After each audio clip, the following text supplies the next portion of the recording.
Et salut à tous. Donc aujourd'hui, on va parler du ROSEC Inventory, ROSEC Cybersecurity Inventory. Qu'est-ce que c'est? Donc c'est un site web que j'ai développé il y a un paquet d'années, je crois, depuis 2016.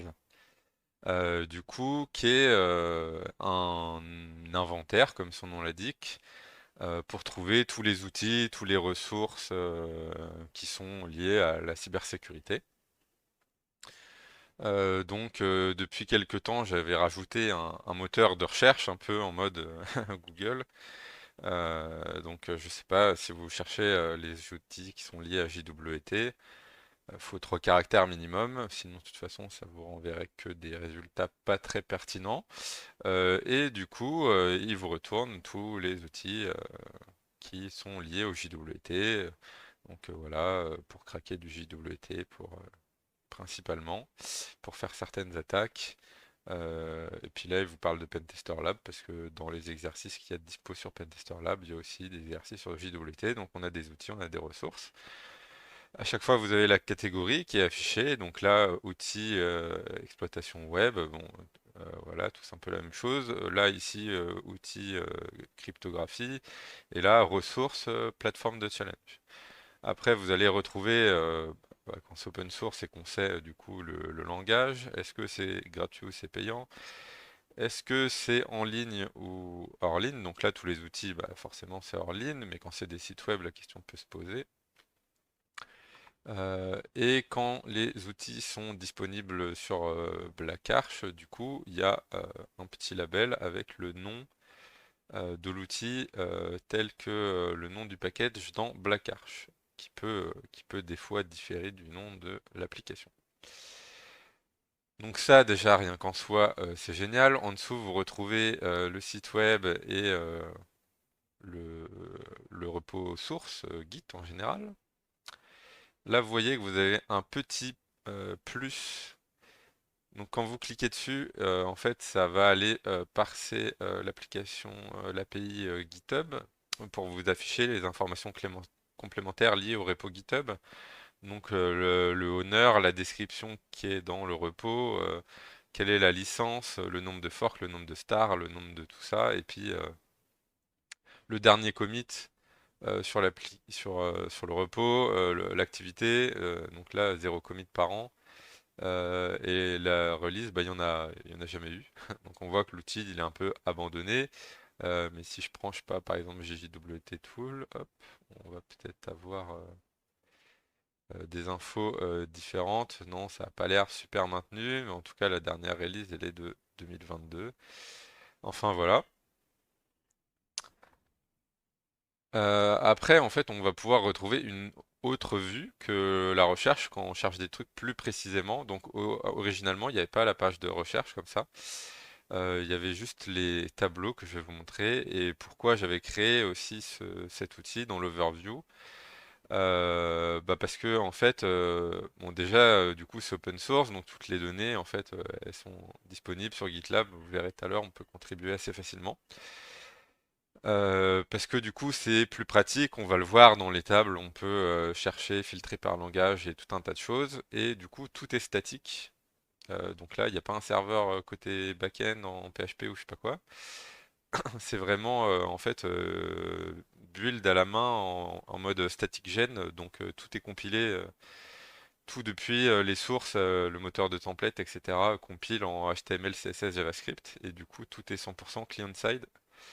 Euh, c'est pas marqué là, mais j'en profite pour dire, il y a zéro tracking, zéro cookie, zéro pub, zéro rien du tout. Après, en fait, ça venait remplacer et complémenter un petit peu d'autres types d'approches quand on veut rechercher des outils, par exemple. Il y a des sites spécialisés euh, de sécu, comme je sais plus comment ça s'appelle là. Euh, à Kitploit, je crois, mais où en fait c'est juste une personne qui met l'URL d'un truc GitHub, ça copie le README, et en fait vous n'avez pas vraiment de valeur ajoutée, et puis il n'y a rien qui est vraiment trié, bien rangé, etc. Donc pour rechercher, c'est pas vraiment idéal. Curated list, donc là, ça fait référence un peu à toutes les ASOM list. Et en fait, bah, il y en a plein qui sont pas forcément mis à jour. Après, enfin, les ASOM list, c'était juste un fichier Markdown avec plein de trucs dedans. Donc pour rechercher, c'est pas évident. Après, du coup, c'est très éclaté parce que souvent elles sont spécialisées, une pour, je sais pas, le forensic, une pour machin.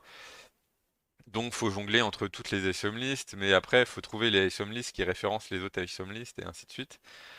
Et puis à la fin, vous pouvez pas vraiment filtrer par langage, par truc, par machin, donc c'est pas très pratique en fait. Et puis les Search Engine, évidemment, vous pouvez marquer outils JWT, outils Pentest AD dans Google, mais bon, vous allez avoir un peu plein d'outils qui sont pas référencés et puis des résultats qui vont pas forcément être super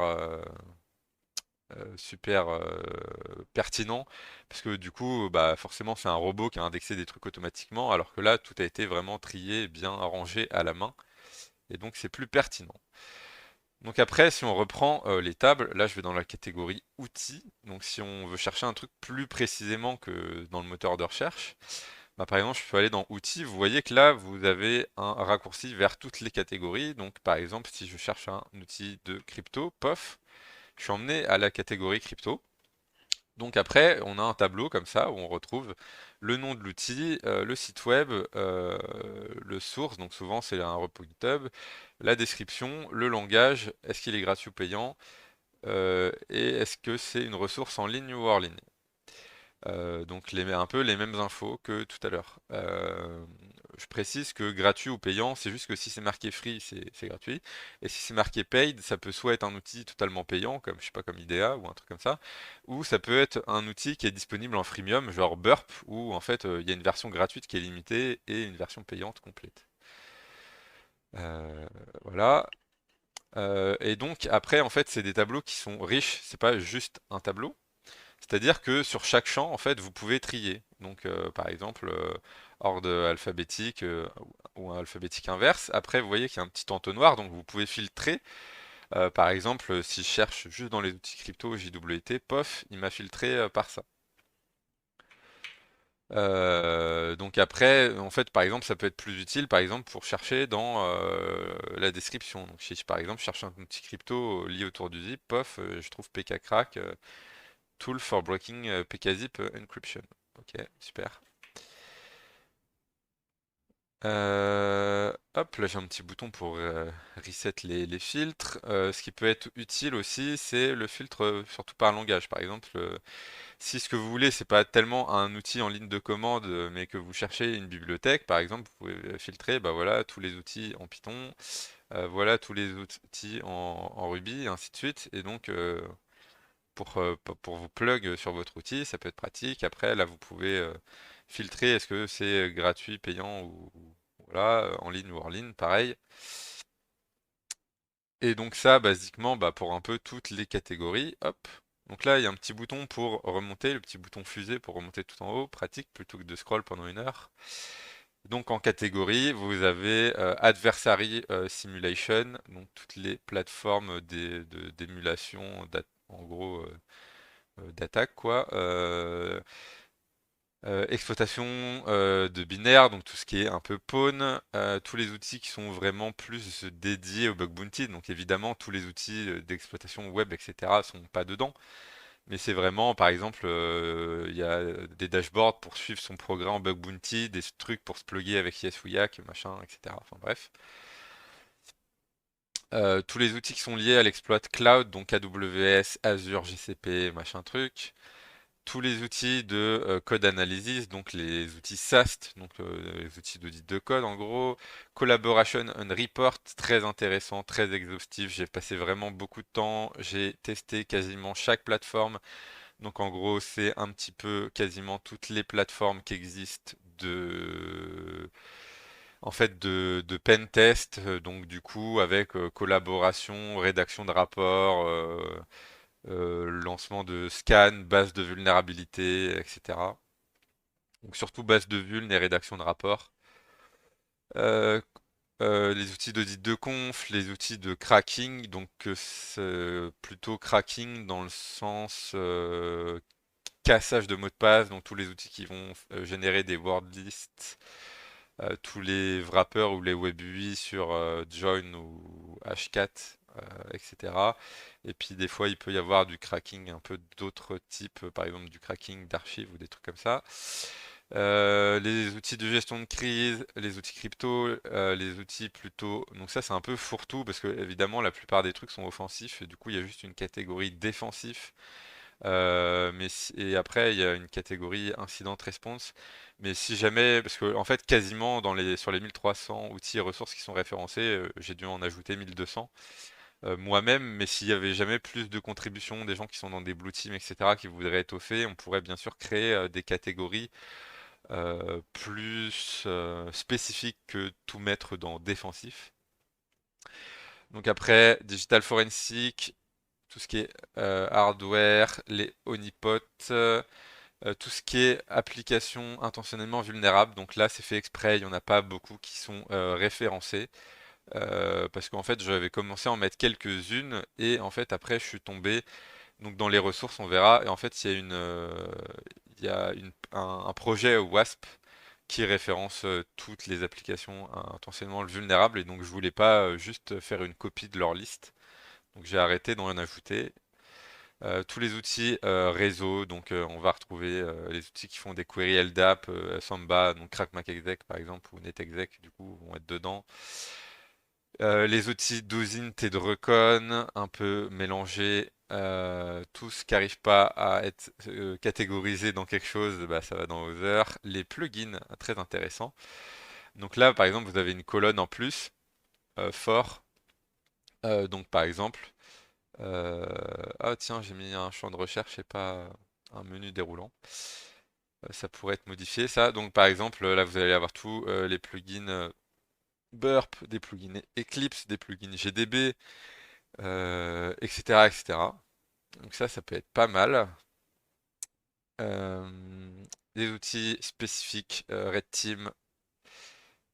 Donc on va retrouver des outils de bypass d'AV, de phishing, de trucs comme ça.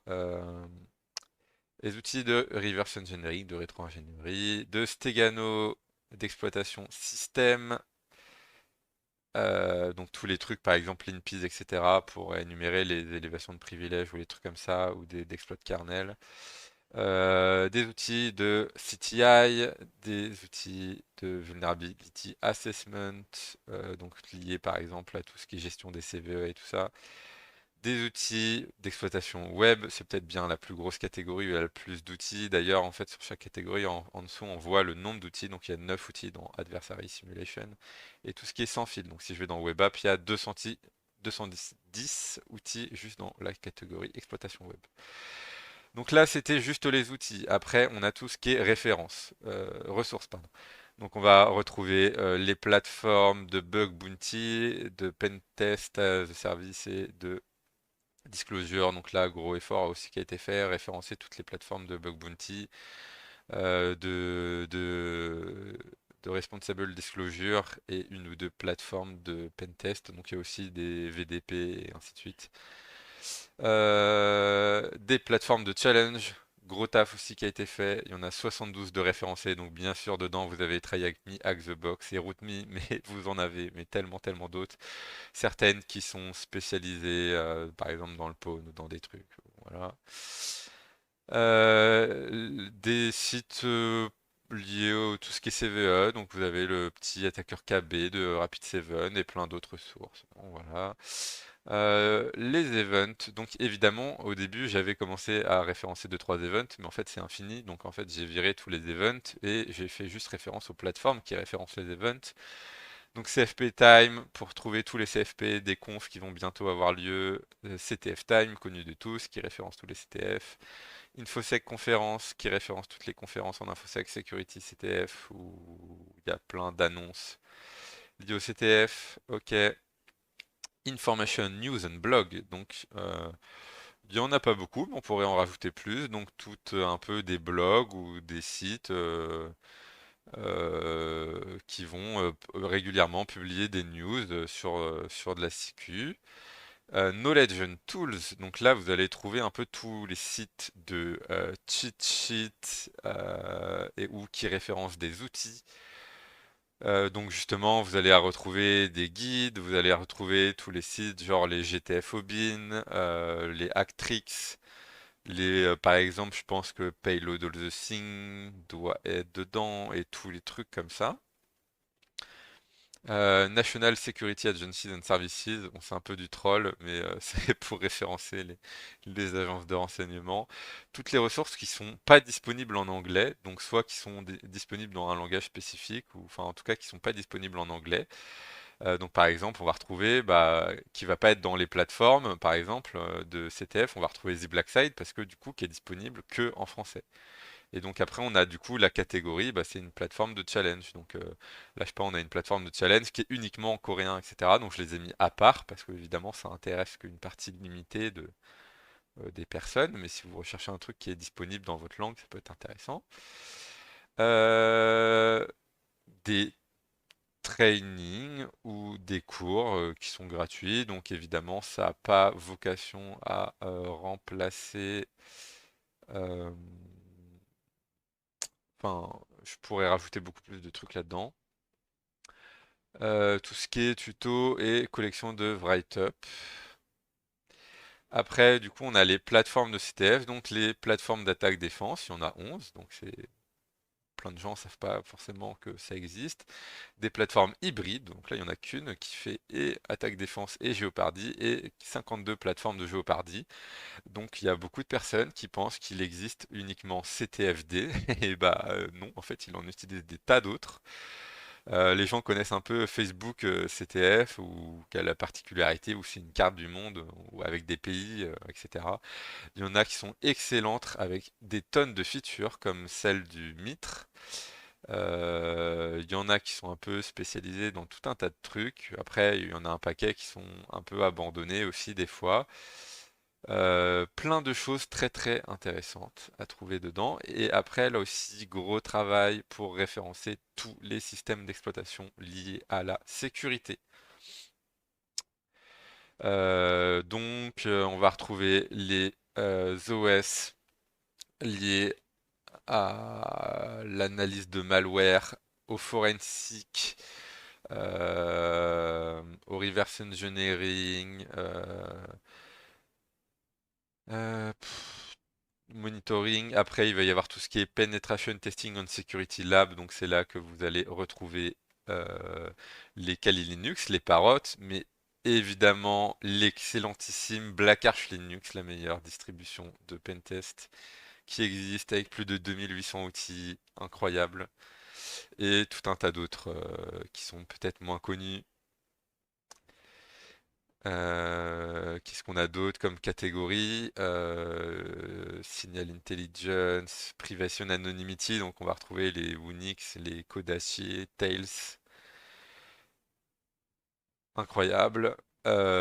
Celles qui sont plus maintenues, qui ont été abandonnées et des projets transférés. Donc par exemple, c'est intéressant pour les plus anciens qui se souviennent qu'avant il y avait Backtrack et qui a été repris du coup projet par Kali Linux ou Arch Assault qui est devenu Black Arch. Voilà. Donc là, on a fait le tour. Donc en fait, tout ça, c'est les mêmes données que celles qui sont dans le moteur de recherche, mais on va pouvoir venir filtrer. Donc par exemple, si je m'intéresse qu'aux outils de crypto, je peux rechercher directement dans la description des outils de crypto, filtrer par langage, et ainsi de suite. Euh, Après, là justement, vous avez une page qui liste les features, justement pour vous expliquer tout ça, donc qui vous explique les rich tables, donc ce que je vous ai montré, qu'on peut sort par colonne, qu'on peut chercher dans chaque colonne, qu'on peut browse avec les menus, avec les catégories, qu'il y a des filtres, etc. Et qu'on peut réinitialiser le filtre. Il vous parle du Fancy Information Pop-up. Alors oui, j'ai pas remontré, donc je vous avais montré dans la partie recherche. Mais c'est disponible aussi dans la partie outils, par exemple. Hop, si je prends, voilà, Caldera, machin, etc. Donc, hop, et que je clique sur la ligne, pof, de la même manière, je vais avoir la même chose que sur la page de recherche, avec toutes les informations qui sont liées au repository GitHub. Hop, d'ailleurs là vous pouvez sauter directement aux sections, donc Fancy Pop-up, tout ce qui est badge and shields. Donc si vous avez un outil, vous pouvez très bien le pull request pour qu'il soit ajouté dedans. Et si vous voulez rajouter un joli badge, comme quoi votre outil est référencé dans le Rosec Inventory, avec un lien qui va pointer directement vers le tableau où est référencé votre outil dedans, bah, vous pouvez rajouter. Donc là, il y a le petit markdown pour ajouter votre badge. Il y a une API statique qui est disponible. Donc évidemment, c'est pas une vraie API, c'est plutôt une pseudo API. Donc c'est une API statique. Donc là, à la racine, hop là, vous allez avoir tout le contenu en un seul JSON et après vous avez une pseudo API. Donc vous pouvez récupérer par exemple tous les trucs qui sont dans CTF Platforms ou par exemple tous les trucs qui sont dans Tools et après par exemple dans Tools récupérer que les trucs crypto et ainsi de suite. Et après le premier item, le deuxième item, et etc. Euh, Vous avez un bot Twitter en fait que vous pouvez suivre sur Twitter. Bon bah merci.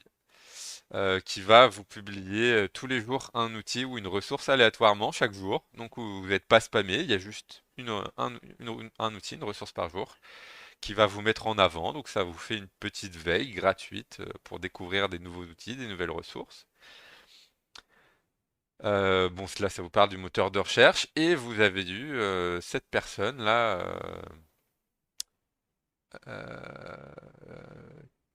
qui a eu la gentillesse.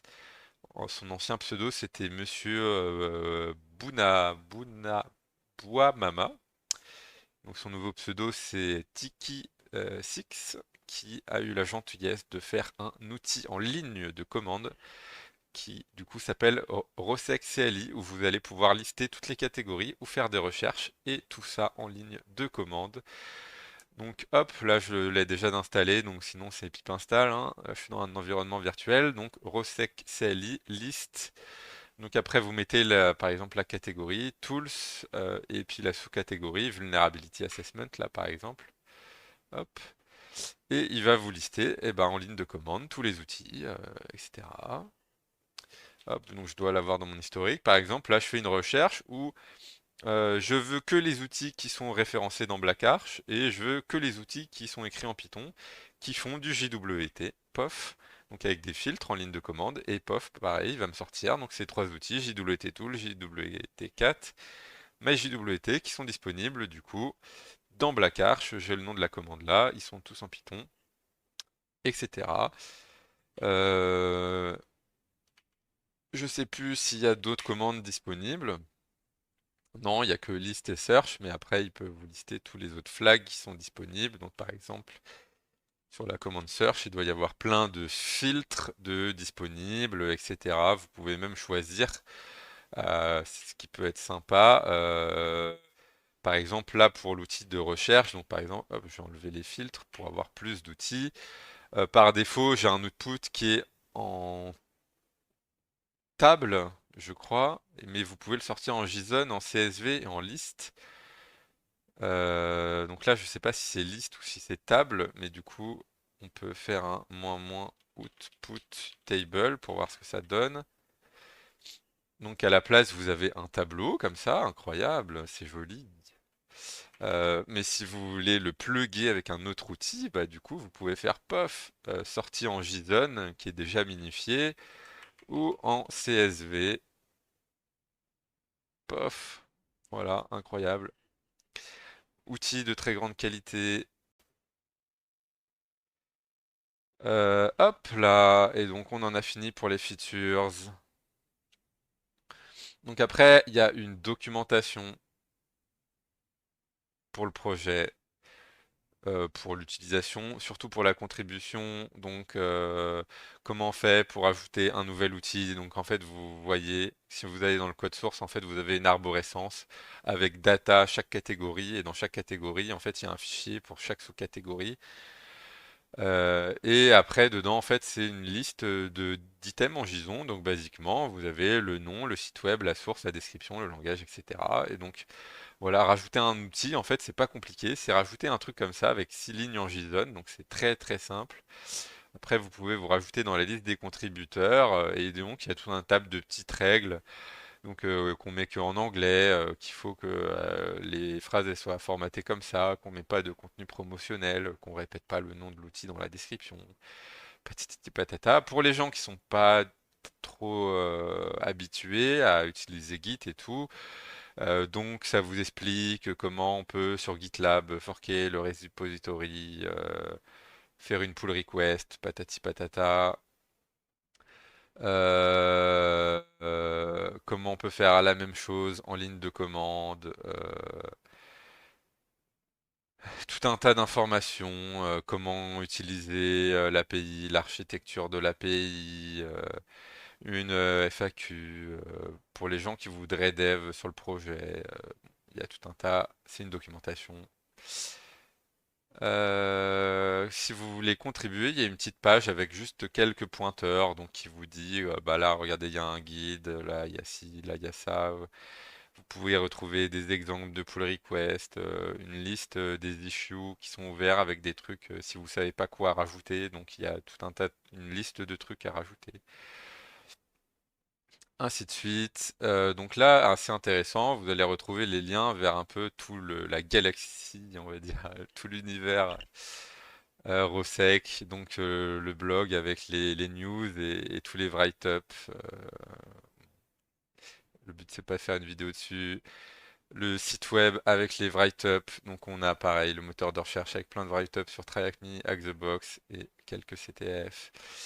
Vous pouvez, tout est open source, hein, donc bien sûr vous pouvez pull request par exemple pour rajouter vos write-up dessus. Ça c'est un peu en démo, il faut que je change, il faut que j'utilise un autre outil, mais c'est The Hacking Tool Trove. Donc justement là ça vous explique un peu le principe du projet. Donc il y a un peu tous les payloads sur Payload of the Things, il y a un peu tout un tas de cheat sheets par protocole sur Actrix. Vous avez le Rosec Inventory qui liste tous les outils et toutes les ressources. Vous avez les exploits sur ExploitDB, PacketStorm, CX Security. Vous avez AtackerKB pour commenter tout ce qui est autour des CVE. Donc là, le but, c'est pas de recréer un espèce de cheat sheet qui fait déjà tout. Là, c'est plutôt de faire des reviews sur les outils. Et donc, bah, par exemple, de vous donner des informations sur l'outil et des exemples d'exécution. Donc là, c'est un cas assez simple, mais si on prend, je sais pas, enum for Linux, voilà, et peut-être une commande avec un exemple, patati patata, et par exemple, là, pour l'output en JSON de enum for Linux, un petit truc pour parser, récupérer les users, les groupes, et puis vous avez des petits badges, donc si là, par exemple, SMB, donc si je clique dessus, pof, je vais avoir tous les trucs qui font du SMB. LDAP, tous les trucs qui font du LDAP ou à WinDAP Search comme ça, pof, avec des exemples d'exécution, de trucs, de machins, des scripts pour parser les outputs des outils. Donc pour l'instant, c'est un peu en alpha, donc c'est pas développé activement, il n'y a pas beaucoup de ressources dedans. Euh, Parce qu'en fait, je veux changer d'outil pour la documentation, mais un jour, je développerai ça un peu plus quand j'aurai plus de temps. Et puis vous avez aussi le lien vers mon site web aussi où vous allez retrouver tous les événements de sécu auxquels j'ai participé, mes profils sur les plateformes de Tchal, tous les sites web que j'ai un peu créés, les publications, donc les articles externes, quelques articles qu'il y a sur mon blog, des présentations que j'ai fait pendant des conférences, les projets, donc tous mes outils, tous les exploits que j'ai dev, d'autres projets comme le truc par exemple pour créer son auto-entreprise pour le bug bounty, plein de choses, tout un tas de challenges que j'ai développés, les CVE que j'ai trouvés. Le jour où je ferai du bug bounty, je mettrai les liens vers mes profils de bug bounty et tous mes réseaux sociaux pour me retrouver. Par exemple mon Keybase, mon profil attaqueur KB, profil GitHub. Et voilà donc tout ce qu'on peut trouver. Et puis là, bah, vous avez tous les réseaux sociaux, donc les sources de tout ça sur GitLab, parce que bien sûr c'est open source. Donc là, comme je vous disais, on retrouve toutes les données dedans, dans Data, par exemple, Tools, Cloud, hop, et là, vous avez tous les outils cloud. Il y a un miroir sur GitHub pour des questions de visibilité. On retrouve la même chose sur GitHub, c'est un miroir. Donc vous pouvez pull request sur GitHub, mais en vrai c'est chiant parce qu'après il faut que je fasse tout un tas de manipulations. Parce qu'en fait, vu que c'est juste un miroir, donc c'est mieux si vous faites les contributions directement sur GitLab. D'ailleurs, on peut aller le voir. Vous pouvez voir la liste des issues. Mais hop, voilà. Mais il y a aussi un issue board un peu plus sympa où on peut voir les trucs qui sont open, les trucs qui sont en to do, les trucs qui sont en doing. Donc c'est pas le meilleur truc. Par contre, on peut aussi changer de dashboard, un type. Hop là. Et donc du coup, vous avez aussi, bah, par exemple, les features. Là, les improvements, donc pour améliorer le site web en tant que tel, le contenu pour en fait tous les trucs qui seraient ajoutés. Donc il y a des issues individuelles, mais il y a aussi une liste un peu fourre-tout avec plein de trucs. Donc il en reste plus tant que ça, il y en a beaucoup qui ont été ajoutés.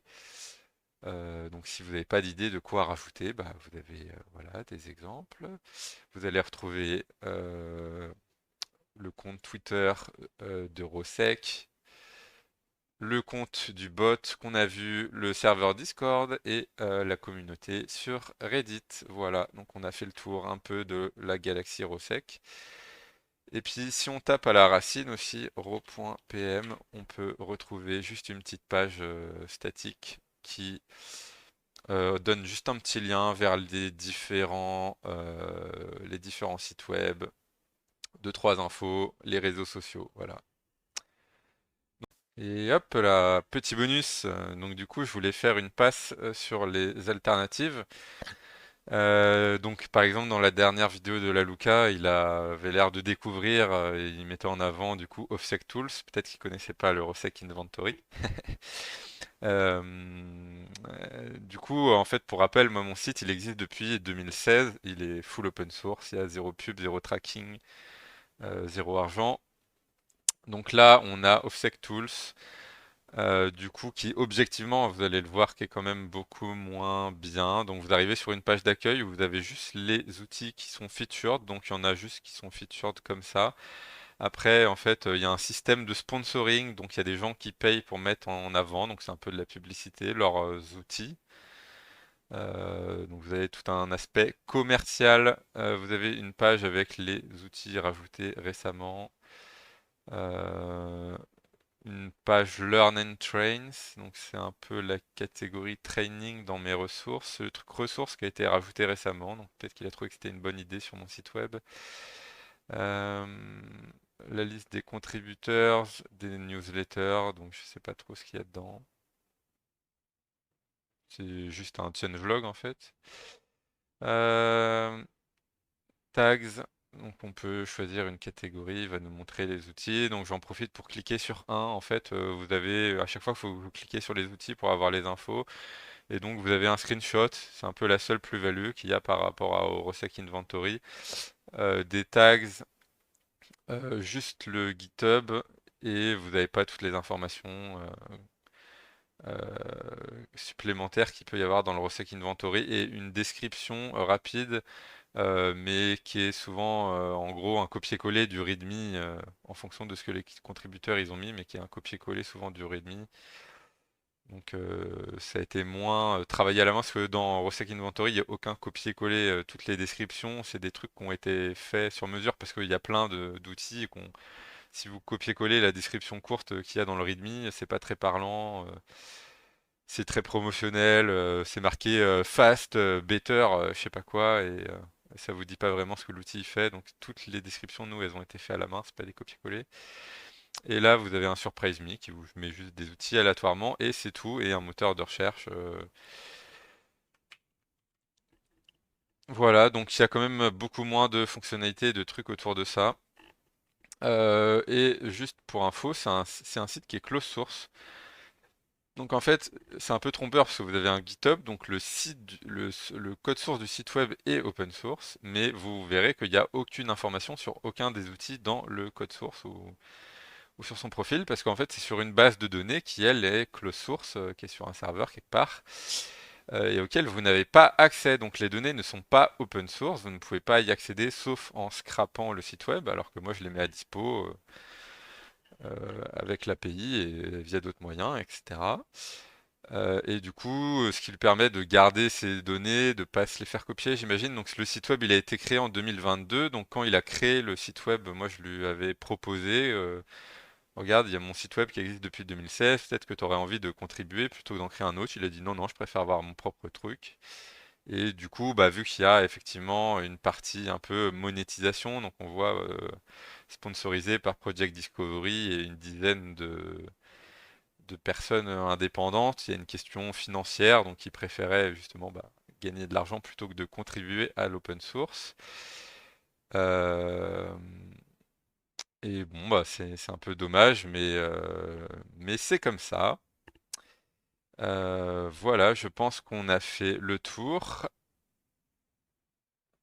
Donc après, il y a un site web qui existe depuis un peu plus longtemps, mais pareil, qui a été créé après Rosec Inventory, donc lui qui existe depuis 3 ans, donc 2003, donc ça doit faire quelque chose genre 2020. Qui lui par contre est open source, donc vous pouvez y contribuer, comme ils disent, soit en complétant un Google Form, et parce qu'au début je pense que c'était closed source et qu'ils ont fini par l'open sourcer, donc et ils disent vous pouvez aller, donc on doit retrouver je sais pas si c'est dans Tools. Ah oui, donc c'est un fichier par outil, donc un peu moins pratique. Mais en tout cas, vous avez les données en open source. Donc lui, c'est juste le contraire du moteur de recherche. Donc c'est par défaut, il y avait tout qui est affiché et après vous pouvez filtrer. Donc on va retrouver quelque chose d'un peu plus similaire au Rosec Inventory avec des badges, des cartes, des machins. Et des filtres comme ça. Donc après, ça a l'air d'être un peu moins mis à jour. Je vois qu'il n'y a pas eu de mise à jour, par exemple, depuis juillet. Donc c'est un peu plus... voilà. Ah oui, et puis pour Offsec, effectivement, je pense que la personne, malgré qu'elle a créé le truc bien après moi, etc., en fait, elle a 12 000 followers sur Twitter, j'en ai que 2 000, donc comme il a plus de visibilité, probablement qu'Offsec Tools, malgré qu'il ait que un an, alors que moi, ça existe depuis 2016, et moins de visibilité, juste parce que la personne qui en est l'auteur est plus célèbre. Après, en fait, sur la même base de site web, on retrouve un Burpsuite Extension, donc qui référence tous les extensions Burp. Et donc, où vous avez tous les sites web qui sont référencés sur le site de Portfigure, mais il y en a en plus qui sont pas référencés sur le site de Portfigure parce que ils sont close source et donc il faut les payer pour y avoir accès, donc ils sont pas référencés. Mais là, ils sont référencés ici, du coup. Et j'en profite pour rajouter que du coup, ce mois d'octobre là, c'est le Hacktoberfest, donc qui incite à faire des contributions sur les sites open source. Et comme du coup le Rosec Inventory est 100% open source, vous pouvez venir faire une petite contribution. Je rappelle, rajouter un outil, c'est Céline de JSON, c'est très très simple, très très rapide. Et ça peut vous permettre du coup de participer au Hacktoberfest. Et sachant qu'à la fin de l'Oktoberfest, à la fin du mois, du coup, je remercierai tous les contributeurs qui auront fait des pull requests. Voilà pour le Rosec Inventory. Maintenant on peut le dire que c'est le Google de l'infosec. Et donc je veux que vous le mettiez tous en page d'accueil et nos rages de mon toulage. Allez, ciao, à plus.